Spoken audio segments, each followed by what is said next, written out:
Хавхны тухай сургамжит төв.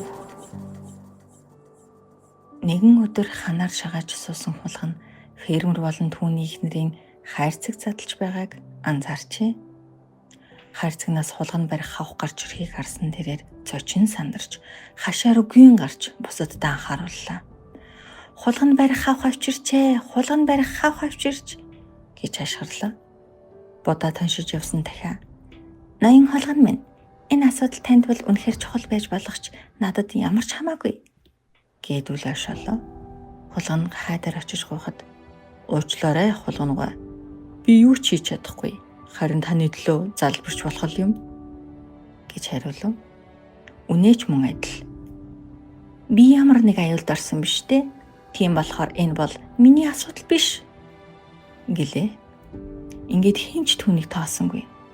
Хулган сэтгэл түгшин гэртээ буцаж хавхны тухай бодолтой автсаар унтахаар хэвтлээ.